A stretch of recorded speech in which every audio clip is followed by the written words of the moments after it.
त्रैलंग स्वामी, जिन्हें तैलंग स्वामी भी कहते हैं, एक योगी थे और अपनी आध्यात्मिक शक्तियों के लिए बहुत प्रसिद्ध भी।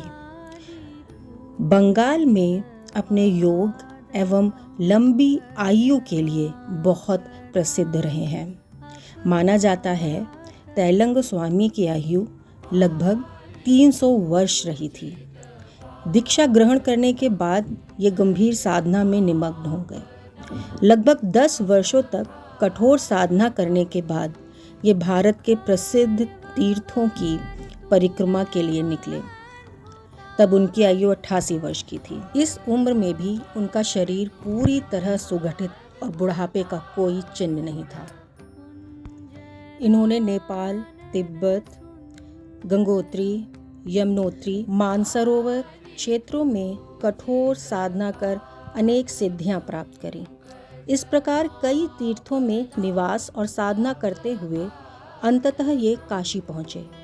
आंध्र के तैलंग क्षेत्र से आने के कारण काशी के लोग इन्हें तैलंग स्वामी कहने लगे और ये इस नाम से प्रसिद्ध हो गए। काशी में लगभग ये 150 वर्ष रहे।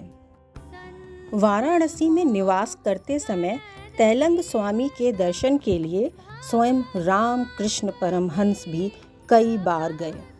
स्वामी जी उन दिनों मणिकर्णिका घाट पर मौन व्रत धारण करके रहते थे। तैलंग स्वामी सदा नग्न रहा करते थे, किंतु उन्हें अपनी नग्नावस्था का तनिक भी भान नहीं होता था। उनकी नग्नावस्था के बारे में पुलिस सतर्क थी। काशी के मजिस्ट्रेट और तैलंग स्वामी। काशी में एक नए मजिस्ट्रेट आए थे। वे मिजाज के बहुत कड़े थे। एक दिन उन्होंने स्वामी जी को नग्न विचरण करते देखा। मजिस्ट्रेट बहुत क्रोधित हुए और उन्होंने हवालात में बंद कर दिया। दूसरे दिन मजिस्ट्रेट नए कैदी को देखने पधारे। उन्होंने देखा कि स्वामी जी बरामदे में टहल रहे हैं। वे किस प्रकार कोठरी से बाहर आ गए यह कोई जान न सका। परेशान होकर मजिस्ट्रेट ने स्वामी से पूछा कि वे बंद कोठरी से बाहर कैसे आ गए।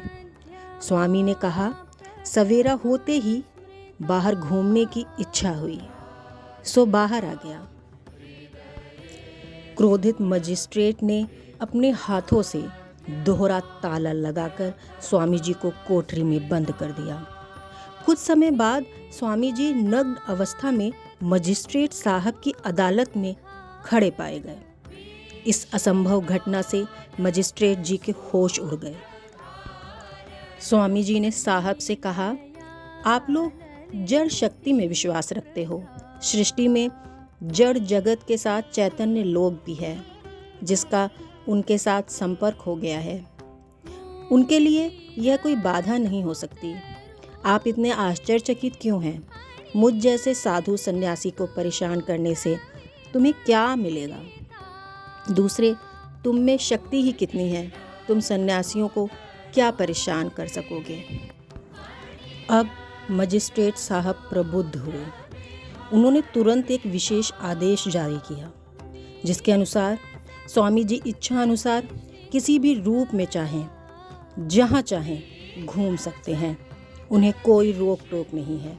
भविष्य में भी इन्हें कोई परेशान नहीं करेगा। स्वामी जी के संदर्भ में ऐसी कई अद्भुत चमत्कार घटनाएं वर्णित हैं।